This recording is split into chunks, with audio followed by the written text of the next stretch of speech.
is scary enough, but what if the man you're sharing dinner with is hiding something far worse than emotional baggage? I'm Celia, and today on Let's Talk Terror, we are speaking with filmmaker Hayden Campain about his short film, A Night In. What begins as an intimate date night quickly turns into something very sinister. Your date night nerves aren't the real scare here. The real terror is hiding just beyond the tree line. So let's talk tension, monsters, and why this short makes me very glad I'm already married.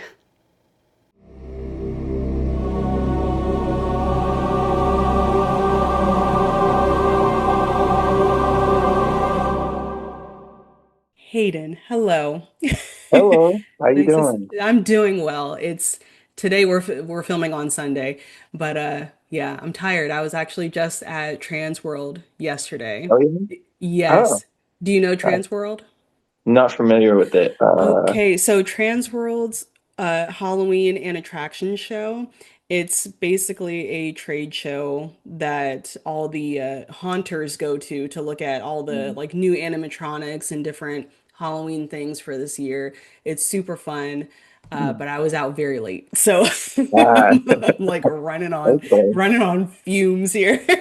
I got But you. Me too. we're not, yeah, but we're not here to talk about me. We're here to talk about you. So. Hayden, if you could give a quick introduction of yourself, who you are, and Mhm. what you do.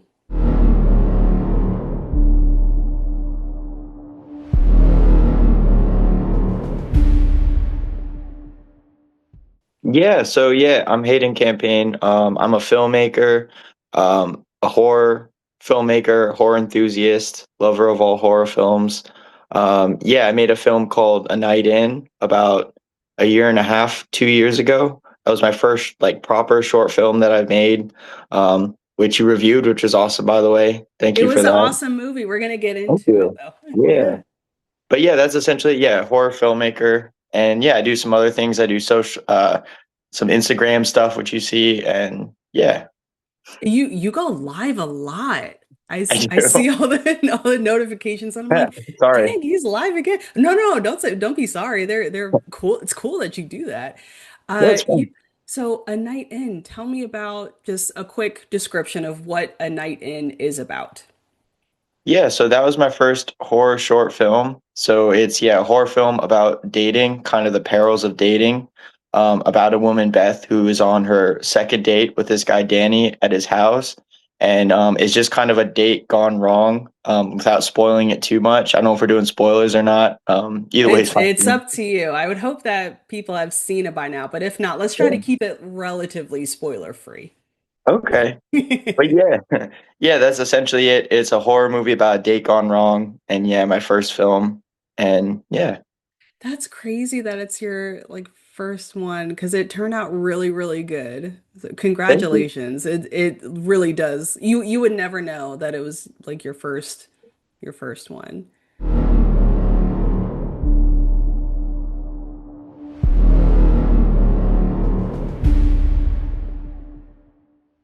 Beth, sh second date, she goes to this man's house. I I would not do that A because lot of at people that say that. That's a lot of feedback I get. it's like I don't know if okay, so Beth and this gentleman here, her date, they're older. And Yes. I don't know, maybe it's because they're older and they're not really worried about like getting kidnapped or murdered or something crazy, but yeah, it's like I don't know if I would just go to someone's house. Yeah. Yeah, which is fair. And it's funny because like I'm making the film and like I want it to be at his house. I need to get her there. But it's kind of like I heard a thing about writing where it's like sometimes you have to abandon the logic. Like people are always like, why do they always split up in a horror movie? Because that makes for the best death scenes. Like, Yeah, I mean sometimes you have to. And it's not like it's totally out of the norm. I mean some people yeah. go to someone's house on the first date. You know, Yeah. it does happen. Yeah. And I feel like maybe it would have been better to put it like a little further down their relationship, just a little bit. Because one of my big ideas for the film was the idea of you're dating someone for a little bit and you're hitting it off and you think you start to know them, but you still like really don't. Like, And I think a lot of people have been through that where you're dating someone and all of a sudden you're like, oh, you're completely different than I thought. And that can be Yeah, like crazy. yeah, So yeah. it can be. So, a night in, we open with a widower who is getting back into the dating world. Where did that idea come from? Because you're a younger guy. I would hope that you're not a widower. No, So I'm no. okay, good. I'm like, I hope he's not playing on real life Um, here. So where did the idea for this come from? That was a later idea. I think it was trying to make Danny a little more sympathetic and also maybe less. It is kind of obvious actually that he's bad, but I wanted to give me a sympathetic side and maybe not sure if he isn't so bad after all, that he's maybe just weird and he's going through it. So I think that's why I did that. And I think you played that off really well, because I totally got that from the beginning. I was like, I don't know if I should feel bad for you or like, are these like weird vibes? Is that just me or is he really Yeah, evil? So it was fun seeing him interact with Beth and just being like, I don't know if you're just awkward because it's a date, which is understandable, or if you're right, like what I should be expecting. right. He almost seems too perfect at times, and I love how you pulled that off. Yeah. And the actor, Danny, his name's Danny Scott, also a character's name. I mean, he was really great. I like loved his performance, and I think a lot of that came from him too. He really knew Yeah, how to do the vibe, I think. he understood the assignment, Mhm. really. Yeah. How did you find these two actors? Do you know them personally? Yeah, so yes. So Danny, I found him. He's a theater actor. I found him on Facebook. So that was just getting to know him. Beth is my mom actually, so Oh, okay. yeah. Yeah. And How she's an was actress, Well, I'm sorry. I'll let you finish and obviously. then I'll ask my question. No, yeah, just she's an actress and she's the one that got me into horror films and everything. So it was cool making my first film, having her be the star of it. But yeah. I love that you use your mom. It's so fun. Uh, Yeah. Now, man, I'm trying to figure out how I'm going to ask this question because I don't want to give any spoilers. But Oh, it's okay. Yeah, it's not how do bad. you feel about possibly killing off relatives? Were they totally into it, or did you have to like convince them? Everyone was pretty much game. Everyone was like having a lot of fun with it. And since I didn't, yeah, I'll spoil it. That's cool. I mean, I didn't Okay. kill my mom. I didn't kill Beth. She got to be the hero, and Danny had to die, and he had a blast dying. So, yeah, it was really fun for everyone. Everyone's kind of just game for it. That sounds like so much fun. I've never like been in a movie, but I would No. love to get killed. Oh my God, one day. Yeah, yeah. It's funny, a film actually that I'm involved with now, it's called The Summer of Massacre. I just contributed to Indiegogo, became a producer. It's by this guy, Joe Castro. He actually made this film in 2012. It holds the Guinness World Record for most kills in a slasher film. Holy crap. And yeah, and now he's going and I don't know what you want to call it. He's expanding it. He's shooting new footage and he's going to re-release it. So I paid this, and what I get for paying is I get killed on camera. Yeah, that's So I'm really awesome. excited to get killed. Like, absolutely. Do you know how it's gonna happen? No, he didn't say. But Oh, he's like okay. a really good FX artist, and his movies are really gory. So I'm sure it's going to be crazy. Oh my gosh, you're gonna have to tell me how that is because that Yeah. sounds so fun. Oh yeah, I can't wait. I'm very excited.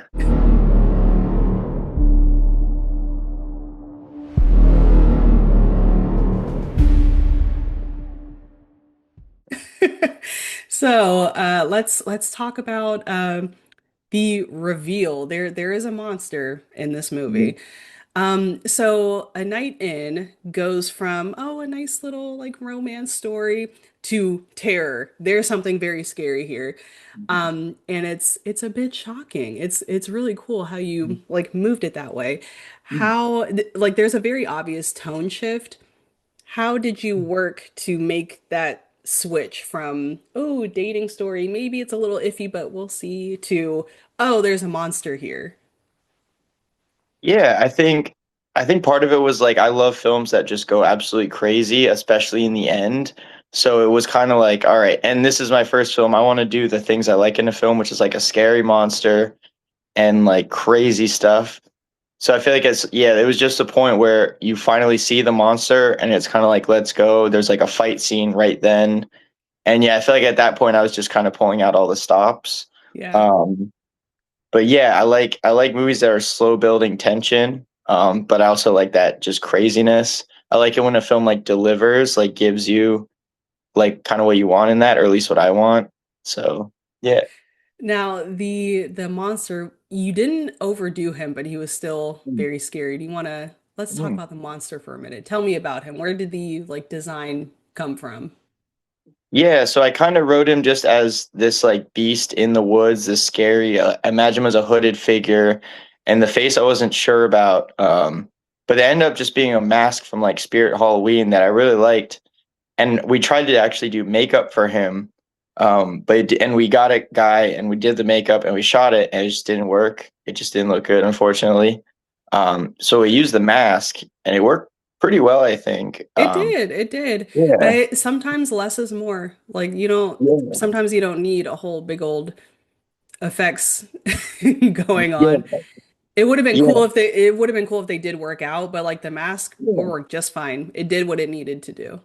Yeah, I like that mask a lot. And I kind of tried to, yeah, the monster doesn't move around a lot. I tried not to light him too much so you don't see too much, that it's kind of a cheaper mask. But yeah, that was just the idea, is that house is my mom's house. And I spent a lot of time there and looking out the woods, which are really creepy. Just imagining Yes. something out there, I think was what inspired him. Oh my gosh, I totally get that.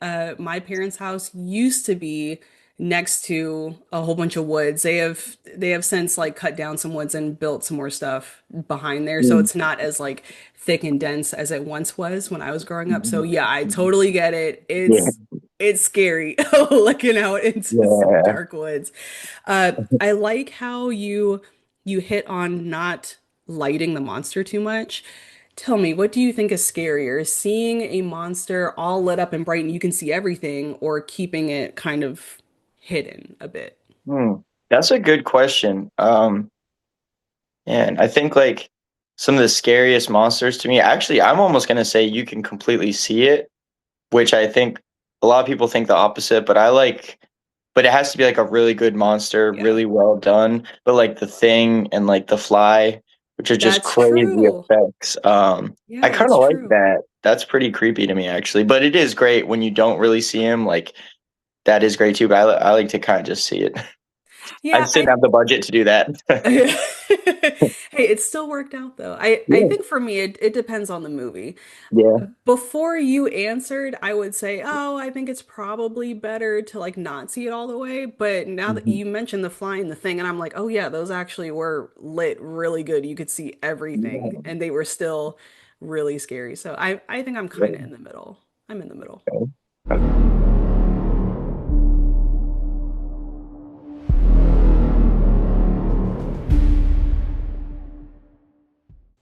A Night In was suspenseful. I was waiting and waiting for something to happen. I didn't know what was going to happen, and I was glad when it did happen because I'm like, oh my God, a whole new level of a whole new level of fear and tension is going on. Mhm. And that moment is Beth and Danny are getting ready for a little nice nightcap, a little drink, and Danny turns up the music really loud. And at that moment, I'm like, oh my God, this is it. Why is the music so loud? And we instantly know something is wrong.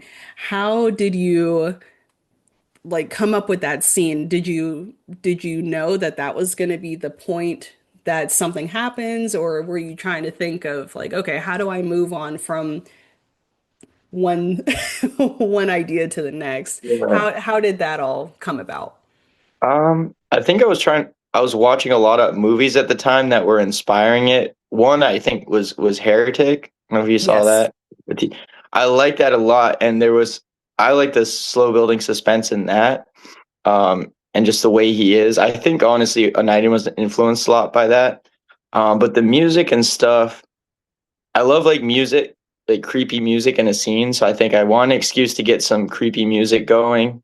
And then Yeah, I think it was just trying to have little things that happen that just make the situation a little creepier.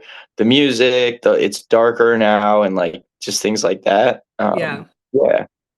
See, but the music he's playing is not even creepy though. It's weird because it's not creepy music per se. Uh-huh. It's the fact that it's so loud. It's like a nice date song, but it's loud. So it's Yeah. like something is wrong here. I Yeah. love that. Yeah. Cool. I'm glad that worked. It was Yes. hard because I had to have the rights to the song. I think I did a couple Yeah. songs and eventually landed on that one. It was gonna be something like really old Yeah. sounding, but cool. I'm glad you like that bit. That's Yes. cool. Another part that I liked that I think is maybe overlooked, or sometimes even forgotten about by the time you watch the whole movie is at the beginning, Beth is driving and we hear like a phone call from her friend saying, "Oh, I don't know about this, girlie. Maybe you should think about it." Yeah. It plants a seed saying, something is not quite right, but we're gonna hang on here and figure out what's gonna happen later in the story. Um, was that intentional? Yeah, I think it was. Yeah, I wanted to, and it was almost you were talking about earlier. Like, I don't think she would really go there on the second date. I feel like Yeah. it was almost trying to like acknowledge that. Like, she's like, I don't think this is a great idea. Yeah. Um, so I think that was part of it, and also like I feel like that's just that relatable thing of yeah, the friend who's trying to look out for you. They got your location, but I guess it didn't help anyway. So we don't see what happens to Beth at after what happens. Do you think she called her friend back and said, "Oh my goodness, you were right"? Yeah. And in fact, I think that was in the end. I think at one point it was, and I forget why it didn't even end up there. But I would say she definitely called her friend, yeah. And then the cops. Yes, I would hope the cops first. Yeah, yeah.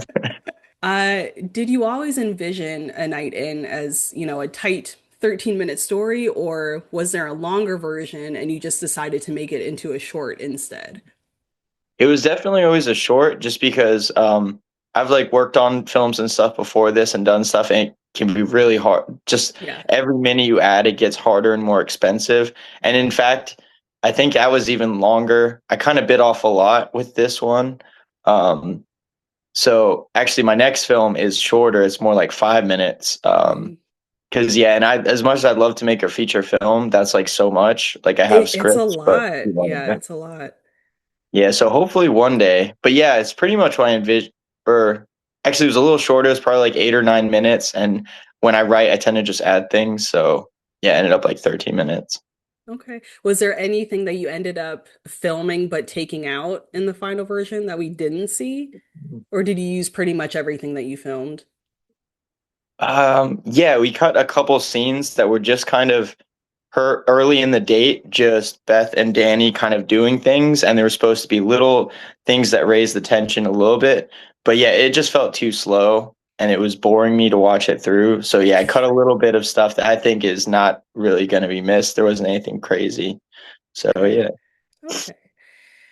Okay. So the final moment is Beth sitting on the couch. She's tired. She's just and I get it. I would be too after having a fight with a monster and a man. I would be Yeah, tired yeah, too. yeah. So what is there anything that you hoped viewers would take away by the end or feel at the end? Or is it just you didn't really think about it too much, you just wanted to tell the story? I guess it's like the stupid joke was that like she had the roofie like thing which had probably Yeah. some sort of sedative and she just starts drinking it because I'm just gonna get fucked up I off know. whatever this is because I did it. He's dead. Um, so I guess it was kind of just a happy ending for her and just she did it. She beat the guy and yeah. I think that was kind of probably the most I thought about to be honest. Yeah. I'm thinking now and I'm wondering, okay, so if I was Beth, I almost would feel scared to leave the house after that. Like if I leave now and it's still nighttime, is this thing gonna come back for me or is there more waiting for me? Do I wait until daytime? Is it even safe in the daytime still? Because the woods are still there. Yeah. I like these questions. I didn't think about these, but these are good. And I did write a sequel or two to this. So Oh, yeah, okay. I Do you, didn't. Yeah, maybe I'll make it. But yeah, yeah, that's a good point. do you have any ideas of where it would go in the sequel? Yeah, I wrote one where it was the house is like abandoned and Beth leaves and then these drug dealer guys move in and just kind of squat there and then it's kind of a crime movie and they some other drug dealers show up and there some stuff goes down and then yeah, the monster comes back. So that was what I Oh, wrote for that's the sequel. cool. I Yeah. love that. Yeah. Yeah, maybe I will maybe one day shoot that. Yeah, please do. Yeah. I want to see that. Cool. That sounds like a good time. Cool. So you've heard my reaction and you've read my review. What Mhm. have other people been saying about A Night In? Um, at first, when it dropped on YouTube, it was very mixed. There was a lot of, but it was also YouTube comments. Yeah. I will be honest, my feelings were a little hurt for a second. They were kind of like, this film sucks. Well, it was like, yeah, 50-50. Um, so it was mix on YouTube, and then it won an award at a festival, which was really cool. And this local festival where I'm at outside Philly, Delco Horror Haven, we showed it there, and it had really nice, um, yeah, nice reception and stuff. People were really nice about it. So generally, people are pretty nice about it. I will say your review is probably the nicest, like most thoughtful thing I read about it. So I Thank really appreciate you. that. Yeah, so that was really nice. But yeah, other than the YouTube comments, people were pretty nice about it. Well, that's good. I hope that bad comments don't keep you from making more because it's like, dude, not everyone likes the same thing. So I Yeah, wouldn't take it too much to heart. yeah, yeah. I had some good advice that was like, don't listen to the 5-star reviews or the 0-star reviews, but like the Yeah. 3-star reviews where they're kind of like give you some legit criticism is Yes. kind of what I try to listen to. And there's a couple comments like that. So that's kind of where it's like, okay, this is where I can improve for my next one. Knowing what you know now and those 3-star reviews, if you could go back in time and change anything, would you? And then what would you change? I would have probably said that's a good question because I've come to really like it a lot now, just as like my first film, even though I don't think it's perfect. Maybe the pacing, maybe tighten it up. Even though I like that you like the slow burn suspense of it, especially with short films. They're really, and you're trying to get in festivals. People have really short attention spans. I found out Yes. with that, and the shorter the film, the better. So I probably would have tightened it up a little bit and made it shorter and a little more happening at the beginning because it really is like I'll say like 6 or 7 minutes before anything scary actually happens besides little things. So that's probably what I would do if I could go back. Okay. Well, don't. The correct answer is I wouldn't change a thing. Yes. Yes, I do love it, flaws and all. Yeah. Good, good. No movie is perfect. I mean, we Yeah. may think they are, but no movie is perfect.